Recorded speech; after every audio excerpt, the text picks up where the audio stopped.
살아계시는 하나님, 일하시는 하나님, 오늘도 임마누엘로 우리 가운데 임재하시면서 말씀하실 때에 우리가 하나님의 말씀에 우리 마음의 문 활짝 열어서 힘차게 화답하도록 하겠습니다. 할렐루야.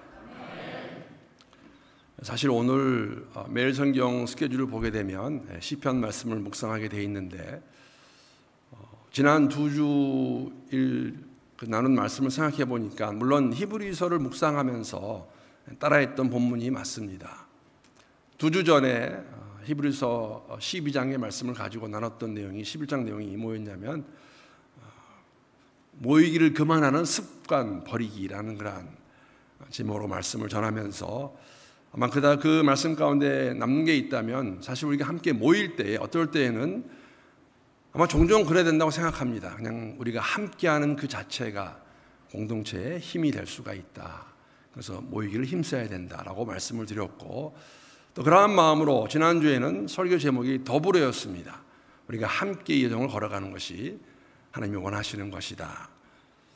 그런 가운데 어떤 생각이 들었냐면 더불어 걸어갈 때 우리가 어떠한 마음으로 걸어가야 될까? 라는 생각을 하다가 오늘 본문 말씀을 정하게 되었고 이 말씀을 가지고 다름의 축복이라는 제목으로 말씀을 나눕니다. 다르다는 것. 여러분 제가 말씀을 준비하면서 곰곰이 생각해 보니까 제가 대학교 막 입학했을 때가 40년이 흘렀습니다. 41년이 흘렀으니까 시간이 많이 갔습니다. 저는 미국에서 대학을 다녔습니다. 아시는 분도 계시고 또 모르시는 분도 계시겠지만 제가 다니던 대학이 미국 남가주에 있는 대학인데 학교가 굉장히 큰 학교였습니다. 대학교에 학부와 아마 대학원 다 해서 한 4만 명 정도가 다니는 그런 학교였고 벌써 40년 전에도 그 학교에는 한 3천 명 이상의 아시안들이 있었습니다. 주로 중국 계통과 중국인들과 한국 사람들이었습니다. 한국인 학생들. 그 가운데 클래스가 어떤 클래스가 있냐면은 그때 제가 택했던 클래스 가운데 Asian American Study라는 그러한 클래스가 있었습니다. 아시안 미국인, 아시아계 미국인의 연구 조사 그런 제목의 클래스였는데 어떠한 걸 다루었냐면은 백인 위주의 미국이라는 사회에서 아시안들이 어떻게 살아야 할까, 어떻게 사는 것이 어떻게 지난주에 설교 제목을 인용한다면 더불어 살 수 있을까? 이 더불어 산다는 것이 무엇을 의미하는 것일까? 동화되어가며 사는 것을 말하는 것일까? 아니면 아시안으로서 정체성을 가지고 함께 살아갈 수 있는 것은 없는 것인가? 여러분 어떻게 생각하십니까? 지금도 기억나는 것은 뭐냐면 그때 정말 이 주제를 가지고 그 클래스 안에서 열띤 토론이 있었고 대부분의 사람들은 아시안 계통이었어요. 백인도 있긴 했지만 그렇게 대화 가운데 토론 가운데 여러 가지 이야기를 하는데 제시된 두 가지 모델 지금도 기억이 남는 게 있는데 이 두 가지 모델은 어떤 모델이었냐면은 샐러드 모델과 스튜 모델입니다. 죄송합니다. 계속. 이 스튜라는 것은 전통적으로 저열에 오래 요리하는 그러한 고기와 야채를 사용한 요리입니다. 샐러드는 아시는 것 같이 생야채가 주 재료로 하여서 그 위에다가 견과류도 뿌리고 또 저 같은 경우는 이제 저는 연어 올려 먹는 거 좋아합니다. 샐러드를 먹을 때에도 두 요리 다 채소가 사용이 되는데 사실 샐러드의 주 재료는 생야채죠. 스튜는 여러분 고기를 넣고 야채를 같이 넣어서 오래 끓이게 되면 어떠한 상황이 되냐면은 사실은 야채가 녹아지게 됩니다. 잘 보이지 않습니다. 그래서 그걸 가지고 우리가 이제 스튜 끓이는 팥을 가지고 멜팅 팥, 그래서 우리 여러 학생들은 우리가 미국에 와 살고 있는데 2세도 있었지만 1.5세도 있었고 그냥 이렇게 멜팅 팥 같이 그냥 주류 사회에 동화되어 살아가는 것이 맞다라고 말하는 학생들이 있었는가 하면 또 한편으로는 아니다. 샐러드와 같이 샐러드에 여러 가지 야채가 있지만 토마토도 있고 오이도 있고 샐러리도 있고 당근도 있고 하지만 이런 것이 각자의 맛을 내면서 함께 먹는 샐러리 같이 살아가는 게 이 미국 땅에 살아가는 모습이 아닌가. 그래서 열띤 토론이 있었던 것을 기억하는데 저는 개인적으로 생각하는 것은 저는 샐러리 모델이 맞다고 생각을 합니다. 물론 그때는 그런 생각을 했던 것은 아닌 것 같아요. 그러나 하나님의 창조 원리에 따르면 하나님 우리 각 사람을 정말 특별하게 또 그리고 독특하게 창조하셨습니다. 제가 몇 번 말씀을 드린 것 같은데 여러분, 오늘날 세계 인구가 80억에 다다르고 있습니다. 80억 인구 가운데 기억나시죠? 저랑 똑같은 사람이 한 명도 없어요. 얼굴뿐만 아니라 왜 그럴까? 하나님이 창조하셨기 때문에, 하나님이 다르게 창조하셨기 때문에, 디자인하셨기 때문에 우리가 교회 안에서도 특히 목회를 하면서 제가 꼭 다시 한번 확인되는 게 뭐냐면 교회 안에 공동체가 지체들이 꼭 샐러드 같아요. 다 다릅니다. 정말 많이 다릅니다. 어떨 때는 이렇게 다를 수 있을까 하는 생각도 가질 때도 있습니다. 저 성도와 가정, 그 배경, 가지고 있는 전통, 문화, 또 신앙의 습관들도 같지 않습니다. 함께 이렇게 다른 사람들이 모인 동일한 하나님을 아버지로 시인하고 살아가고 있지만 예수의 제자로 살아간다고 말하지만 다른 저희들 어떻게 살아가는 것이 맞는가? 다른 거 얘기할 때 여러분, 우리가 성격의 차이도 있지 않습니까? 내향적인 사람이 있는가 하면은, 내성적인 사람이 있는가 하면 외향적인 사람도 있는 것이죠. 외향적인 사람들 오해도 받아요. 너무 나서기를 좋아한다. 그런 오해도 받기도 합니다. 그런데 성격이 그래요. 성품이 그렇습니다. 내성적인 사람들은 아마 사람들이 알아주는 것 자체가 부담스러울 수도 있어요. 그래서 안 보이는 곳에서 열심히 일하는데 그런 것을 오해받기도 하죠. 저 사람은 일을 안 하는 것 같아. 그렇지 않습니다. 안 보이는 곳에서 신실하게 일하시는 것이죠. 사실 이 말씀을 준비하다가 제가 한 가지 왜 이렇게 다를까 흥미로운 조사 결과를 보게 되었는데 질문이 이런 질문이었습니다. 그 질문을 보게 되면 갓 태어난 신생아들 서로 다른 차이가 있을까? 라는 것이었습니다. 그 예로 그 조사한 것이 무엇이냐면 신생아들의 목욕 시간이에요. 연약한 피부에 수건이 닿는 순간 아기들은 고통을 참지 못하고 울음을 터뜨립니다. 너무나도 당연한 반응이라고 생각하십니까? 그렇다면 그 설문조사, 조사 보게 되면 이 이야기는 어떻게 설명할 수 있겠습니까? 간호사의 손에 몸을 순순히 맡긴 채 담담하게 고통을 이겨내는 그러한 신생아, 심지어 머리를 감길 때에도 온순한 모습은 변하지 않습니다. 아기를 키워보신 분들은 다 아실 거예요. 우리 큰딸은 후자 경우 같아요. 정말 목욕시킬 때, 머리 감겨줄 때 아무렇지도 않았던, 온순했던. 차이가 무엇이 있을까? 이 차이가 무엇을 의미하는 것일까? 하버드 대학의 심리학과 제롬 케이건 교수는 이렇게 설명합니다. 높은 반응성을 보이는 아이는 태어난 지 하루밖에 안 된 시기에도 다른 아기들과 차이를 보인다는 것입니다. 이 사실은 그들이 그러한 기질을 타고났으며 그들이 흥분했을 때의 진정한 능력이 크지 않다는 것을 보여주는 좋은 예라는 것입니다. 그러니까 아기가 태어날 때부터 어떤 아기는 목욕을 시켜줘도 머리를 감겨도 가만히 있는가 하면 어떤 아이들은 그것을 참지 못하고 울어버리는 것이죠. 고통을 호소합니다. 포인트는 갓 태어난 아기들조차도, 여러분 이 조사에 동의하지 않으셔도 돼요. 그냥 포인트는 아기들조차도, 갓 태어난 아기들조차도 태어날 때부터 가지고 있는 성향이 다르다는 것입니다. 우리가 그런 것이죠. 문화적 차이도 굉장히 많습니다. 사실 이 예화는, 제가 지금 함께 나누기 원하는 예화는 제가 중국에서 살면서 사역할 때 경험한 이야기입니다. 한번 얘기했던 것 같아요.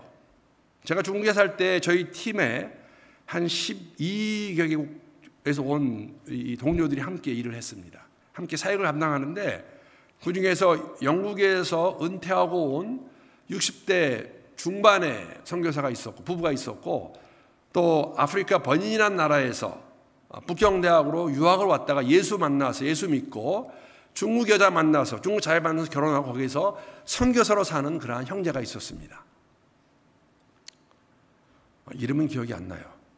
이런 일이 있었다만 기억이 납니다. 그런데 우리가 그때 함께 있던 곳에서 매주 이렇게 모여서 우리가 예배하고 예배드리고 이제 교제하는 시간이 있었는데, 한 번은 제가 무엇을 발견했냐면 그 예배 시간에 60대 중반 되는 이 남자 형제분이 굉장히 좀 불편한 것을 제가 느꼈습니다. 그래서 찾아서 물어봤어요. 왜 예배 드릴 때 이렇게 마음이 불편한 것 같으냐 그랬더니 뭐라고 말하냐면, 아니 왜 예배를 드리면서 우리가 한 30분 예배 드리게 돼 있는데 저 찬양 인도하는 저 번인에서 온 그 형제는 그 형제가 흑인이었어요.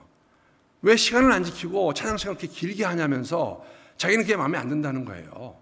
그러니까 제가 가서 물어봤어요. 그 형제한테. 아니 왜 찬양할 때 원래 주어진 시간이 있는데, 물론 제가 부탁한 시간 한 10분 정도 15분 정도였어요. 그런데 꼭 하면은 20분, 길 때는 30분까지 가는 거예요. 그래서 내가 이게 아무래도 이쪽에 그 우리 다른 형제한테 좀 어려움이 되는 것 같다. 그랬더니 그 번인에서 온 형제가 저한테 뭐라고 하냐면, 어떻게 찬양을 인도하면서 성령이 인도하시는데 그걸 끊을 수가 있느냐, 해야 되는 게 맞지. 그러니까 돌아가서 제가 얘기했어요. 이러이러해서 우리 그 형제가 찬양 시간이 길어집니다. 그랬더니 영국에서 온 형제가 뭐라고 그랬을까요? 60대 된 중반. 성령이 인도하시고 함께 하시면 절제해야지. 왜 절제하라고 그렇게 길게 하는 거야? 가지고 있는 다른 점이 있죠. 연령에서 오는 차이도 있습니다. 우리 교회도 그런 거 있습니다. 이 이야기도 제가 대학교 때 경험한 것입니다. 대학교 때 저와 함께 했던 제가 속해 있던 대학부에서 정말 은혜를 받고 헌신적으로 선교사 나가겠다, 목사가 되겠다 하는 형제자매들이 몇 명이 있었어요. 근데 그 모습을 보면서 제가 그 토요일로 기억나는데, 그렇게 열성을 내서 티나게 모이는 것을 보면서 우리 교회 어떤 원로 장로님이 저희들한테 이렇게 말씀하셨어요.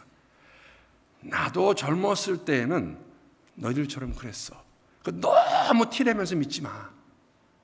그렇게 말씀하셨어요. 이거 제가 들은 이야기입니다. 한편은 이해도 돼요. 그러나 또 한편으로는 여러분, 제가 그때도 그랬지만 지금도 이해하기 힘든 것은 뭐냐면, 여러분, 믿음은 현재 진행형으로 우리가 살아내는 것인데 한때로 치부할 수 있을 것인가? 있는 것인가 하는 생각을 갖는 것이죠. 포인트는 여러분, 우리가 하나님 아버지를 한 아버지로, 아바 아버지라 부르며 예수를 따라가는 제자로 살고 있지만 함께 모인 공동체 안에는 너무너무 다른 사람들이 많다는 것이죠.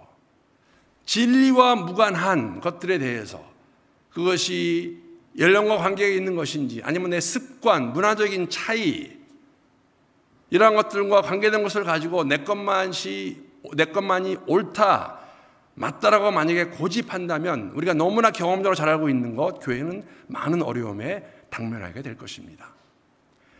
굉장히 흥미로운 것은 여러분, 이러한 문제, 이러한 어려움이, 이러한 도전이 오늘 함께 읽은 로마 교회 안에도 있었다는 것입니다. 1절 말씀, 어떤 문제가 있었나?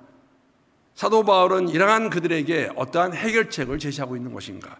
우리 1절 말씀 한번 함께 읽도록 하겠습니다. 자, 시작. 믿음이 강한 우리는 마땅히 믿음이 약한 자의 약점을 담당하고 자기를 기쁘게 하지 아니할 것이라. 두 가지를 알 수 있죠. 참 사도 바울이 로마 교회 성도들 향해서 이렇게 성도들을 설명합니다. 믿음이 강한 자가 있었고 믿음이 약한 자가 있었습니다. 교회 안에. 더 나아가서 믿음이 강한 성도들에게 뭐라고 말하냐면, 믿음이 약한 성도들의 약점을 너희가 담당하라, 돌보아 주어라 라고 그렇게 권면하고 있습니다. 여러분, 믿음이 강한 자, 믿음이 약한 자가 누구일까요? 적어도 로마 교회 안에 있는, 지금 이 배경에서 말하고 있는 믿음이 강한 사람, 믿음이 약한 사람은 누구일까요? 이걸 이해하시려면 잠깐 로마서의 앞부분의 내용을 저희들이 살펴볼 필요가 있습니다. 로마서는 아시는 것 같이 사도 바울이 로마에 있는 교회에게 쓴 편지입니다. 16장으로 구성되어 있습니다. 그런데 16장 구성되어 있는 로마서를 두 부분으로 나눌 수 있어요. 1장부터 11장까지, 12장부터 16장까지.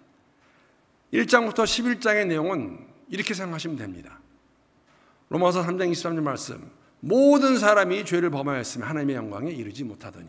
이 모든 사람 안에는 모든 사람 다 들어갑니다. 특히 로마 교회에서는 이방인들과 유대인들, 모든 사람이 죄인임을 선포하면서 설명하면서 11장 안에 마지막 결론이 뭐냐면, 그렇기 때문에 모든 사람은 믿음으로 말미암아 구원을 얻을 수 있음을 그가 얘기합니다. 그게 11장까지 전체의 내용입니다. 12장에 와서 이러한 그들에게 두 번째 부분의 첫째 장이 되는 것이죠. 1절 2절에 보게 되면 예수를 만난 유대인 이방인들에게 그들이 어떠한 삶을 살아야 되는지 이렇게 저희들에게 말씀해 주고 있는데, 우리가 너무나 잘 알고 있는 내용이에요. 로마서 12장 1절 2절 말씀. 내가 하나님의 모든 자비하심으로 너희를 권하노니 너희 몸을 하나님이 기뻐하시는 거룩한 산 제사로 드리라. 이는 너희 드릴 영적 예배니라. 너희는 이 세대를 본받지 말고 마음을 새롭게 하여 하나님의 선하시고 기뻐하시고 온전하신 뜻이 무엇인지 분별하도록 하라. 유대인이 됐건 이방인이 되었건 예수 만난 사람들, 삶을 통해서 몸을 드리는, 삶을 드리는 영적 예배, 이 세상의 풍조, 이 세상의 가치관을 따르지 말고 마음을 새롭게 하여서 하나님의 뜻을 바로 분별하여서 그 뜻대로 살아가라고 말합니다. 여러분, 우리의 삶이 변하는 것은 사실은 천지개벽이라고 말할 수 있죠. 유대인들과 이방인들이 함께하는 것은 있을 수 없는 일이에요. 적어도 유대인의 입장에서는 이방인들은 택함 받지 못한 사람들인데 이들이 교회 안에서 함께합니다. 천지개벽의 일입니다. 제가 천지개벽이라는 단어를 가장 먼저 들었던 데는 중국에서 살 때였어요.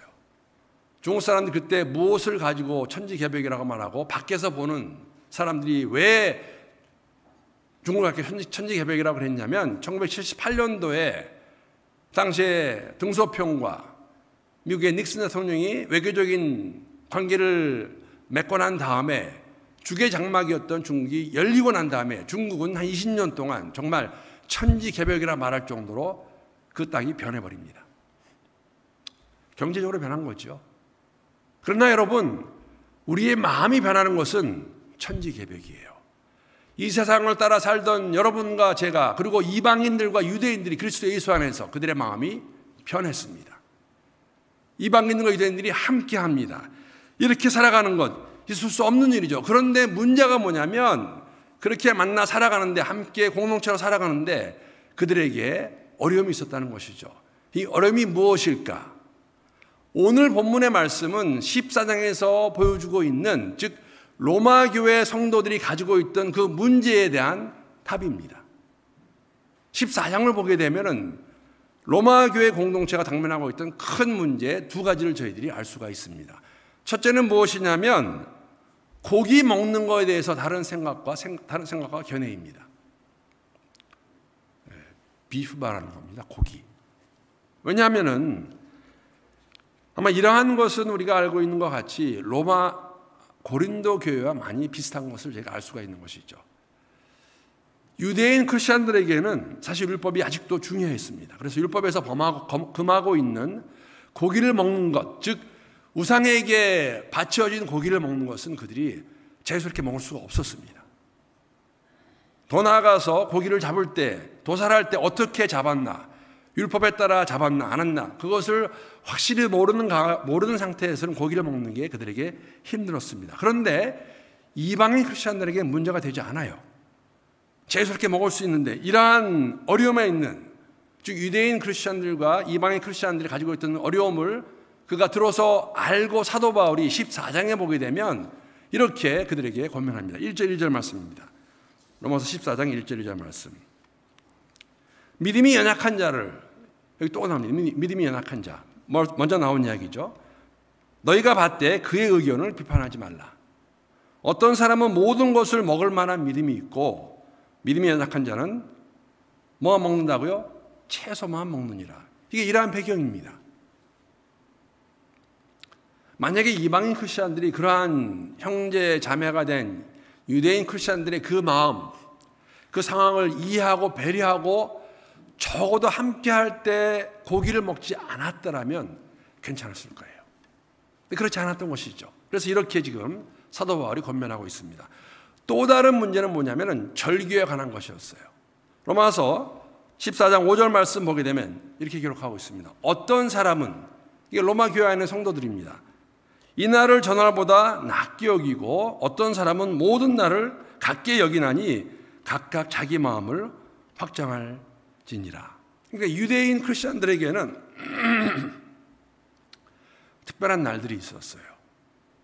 절기들이 있었습니다.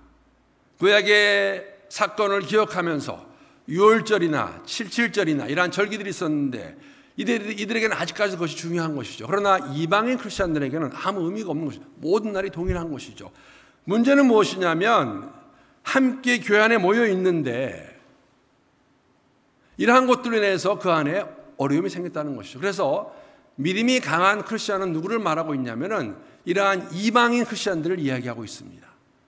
유대교 법, 율법에 그런 것에 관여하지 않고 구속받지 않고 자유함을 가지고 고기가 되었건 자유스럽게 먹는 것이죠. 절기에 대해서도 크게 의미가 없는, 그러나 유대인 크리스천들은 이런 것이 어려움이 되었고 그들이 함께하는 가운데 서로를 배려하지 않을 때에 이것이 문제가 되었고, 이러한 그들에게 사도 바울이 뭐라고 말하냐면은 믿음이 강한 너희들이, 유대인 크리스천들이요, 믿음이 약한 유대인 크리스천들의 그 약점을 너희가 담당하라고 말합니다.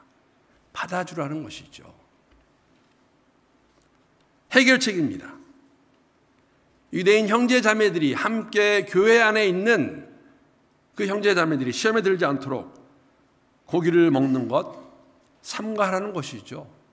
약점을 돌봐야 되기 때문에 적어도 같이 있을 때에는 고기를 먹지 않는 배려의 마음을 보여주었다면 교회 안에서 공동체 그 안에서 그리스도의 법이 완성되는 것, 성취되는 것을 그들이 경험할 수 있을 것이라고 말합니다. 담당해 주었을 때. 사실 이 문제는 여러분 초대교회에 있었던 이야기입니다. 갈라디아 교회 안에도 있었습니다. 갈라디아서 6장 2절 말씀 보게 되면 동일한 권면을 사도 바울이 갈라디아 교회 성도들이 하고 있는 것을 발견할 수가 있습니다. 6장 2절 말씀 읽어보겠습니다. 너희가 짐을 서로 지라 그리하여 그리스도의 법을 성취하라. 비슷한 맥락입니다. 서로의 짐을 지어주어라. 그들의 짐을 지어라 라고 말하고 있는 것이죠. 여러분이 그리스도의 법이라는 것은 다른 것이 아니라 그리스도 예수께서 십자가에서 우리를 위해 죽으신 그것을 이루신 그 삶을 의미하고 있습니다. 주님께서 약한 자인 여러분과 저를 위해서 이 땅에 오셔서 죄를 담당하시고 대속해 죽으신 그 십자가의 길, 그 길을 기억하는 가운데 우리 역시 교회 안에서 이러한 약한 자들의, 약한 성도들의 그 약점을, 짐을 지으라고, 담당하라고, 보살펴 주라고 말하고 있습니다. 오늘 보면 그것이 그대로 나옵니다. 이렇게 권면하면서 3절 4절을 보게 되면 이렇게 기록하고 있습니다. 그리스도께서도 자기를 기쁘게 하지 아니하셨나니 기록된 바 주를 비방하는 자들의 비방이 내게 미쳤나이다 한과 같으니라. 무엇이든지 전에 기록된 바는 우리의 교훈을 위하여 기록된 것이니 우리로 하여금 인내로 또는 성경의 위로로 소망을 가지게 함이라. 주님께서 이 땅에 오셔서 걸어가신 그 길, 그 예수가 우리를 부르셔서 택하셔서 공동체를 만들어 주셨습니다. 그 예수를 바라보며 예수의 그 가신 길을 본삼아서 교회 안에서 이러한 삶을 살아가라고, 다른 것에 대해서 진리와 무관한 여러 가지 이유가 있을 수 있죠. 그러나 그것을 받을 수 있는 지체들이 약한 자들의 것을 이해하고 배려하고 받아주라고 말씀하십니다. 그 결론이 사실은 오늘 7절 말씀은 14장의 결론만 아니라 12장부터 14장까지의 내용을 저희들에게 결론적으로 보여주는 그 내용이기도 합니다. 7절 말씀 우리 한번 함께 읽어보겠습니다. 자, 시작. 그러므로 그리스도께서 우리를 받아 하나님께 영광을 돌리심과 같이 너희도 서로 받으라. 여러분과 저를 그리스도 예수 안에서 약한 저희들을 그대로 받아주셨습니다. 예수가 그렇게 하신 것 같이 그 예수를 따라가는 여러분과 제가 공동체 안에서 서로를 받으라. 이것이 하나님께 영광이 되는 것이죠. 사실 여러분, 우리에게 더 큰 도전이 되는 것은 무엇이냐면 오늘날 세상에서도 이러한 것들을 어떻게 보면 권면하고 이해하도록 노력을 하는 것 같아요. 최근에 그런 생각을 가지게 한 게 있다면 제가 이 드라마를 보게 되면서 가지게 된 생각이기도 합니다. 제가 드라마 제목 안 하고 이 대사 하면 바로 아실 거예요. 그렇죠? 똑바로 읽어도 거꾸로 읽어도 우영우입니다. 토마토, 기러기 까먹었어요. 스위스, 인도인, 별똥별 하나 더 붙잖아요. 그리고 나중에 역삼역 뭐 그것까지 나옵니다. 왜 이 드라마가 많은 사람들에게 감동을 줄 것인가? 뭐 여러 가지 이유가 있을 것 같아요. 그런데 이 자폐증, 저는 자폐증의 공식 명칭이 자폐 스펙트럼 장애라는 것을 사실 이 드라마를 보면서 알게 되었는데, 사람들이 이걸 보면서 한 가지 갖는 마음이 있는 것 같아요. 정말 현실 속에서 이런 사람이 있는 것일까? 여러분, 있을까요? 없을까요? 어떤 분 너무 빨리 이렇게 하셨어. 있습니다. 근데 한국에는 없습니다.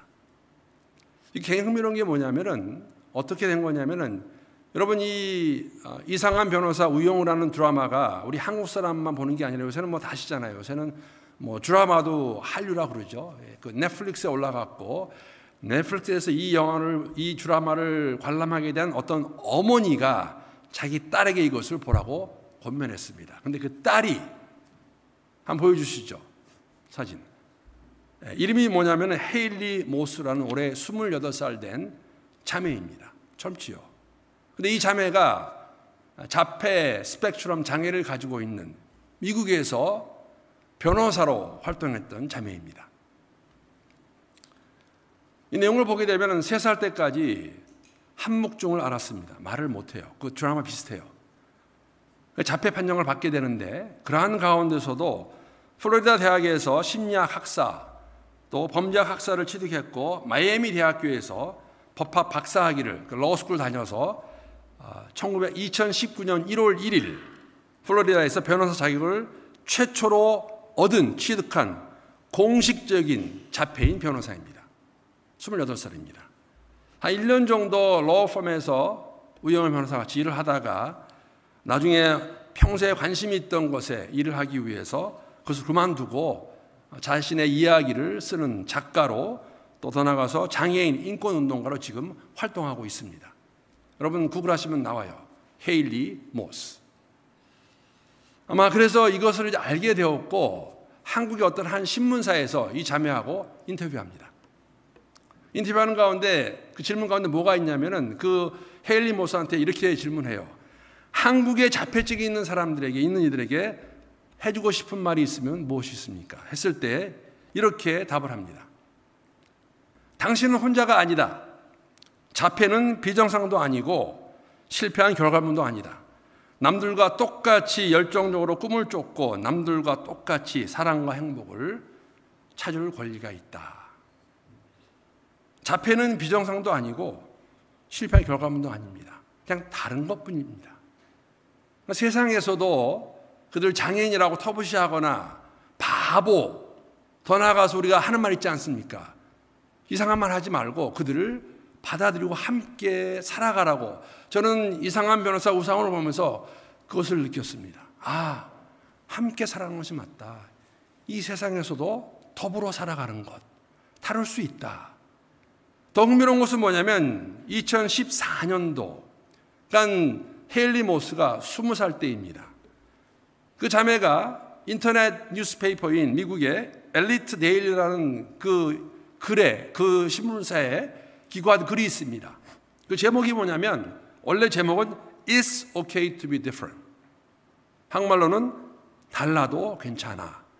그 가운데 어떤 글이 있냐면은, 이 자매가 자신이 쓴 글입니다. 그 엘리트 데일리라는 신문기사에다가 여러분은 자폐증이라는 단어가 제 정체성에 낙인을 찍었다고 해서 저를 불쌍히 여기지 말아야 합니다. 저는 자폐증이 부정적인 관념보다 훨씬 강하고요. 그리고 이제 정말로 그게 자랑스럽거든요. 무슨 이야기입니까? 자신이 다르다는 것을 인정하고 나를 불쌍히 보지 마십시오. 나는 그것을 가지고 열심히 최선을 다해 살아갈 것입니다. 그래서 조금 전에 한국 신문사에다 말했던 것, 그렇죠? 자폐가 비정상도 아니고 실패한 결과물도 아닙니다. 그냥 다른 것뿐입니다. 사랑하는 성도 여러분, 세상도 이러한 마음을 가지고 이러한 장애인이라고 말하는 그 사람들을 함께 수용하기 원하는데, 우리가 교회 안에서, 공동체 안에서 그리스도 예수를 주인으로 삼고 살아가는 우리의 여정 가운데서 나와 좀 다르다고, 나와 좀 맞지 않는다고 혹시라도 배척하거나 왕따시키거나 교제를 하지 않는다면 그것이 교회일까요? 우리를 불러주셨습니다. 함께 모이기에 힘쓰는 가운데 여정을 걸어가게 하시고, 이 여정은 더불어 걸어갑니다. 더불어 걸어갈 때 우리 가운데 다른 사람들 참 많습니다. 다른 것이 축복이 되어서 우리의 삶이 더욱더 주 안에서 온전해지는 그런 복된 여정, 함께 걸어가는, 서로의 짐을 지고 걸어가는 여러분과 저, 우리 교회가 될 수 있기를 주님의 이름으로 축복합니다.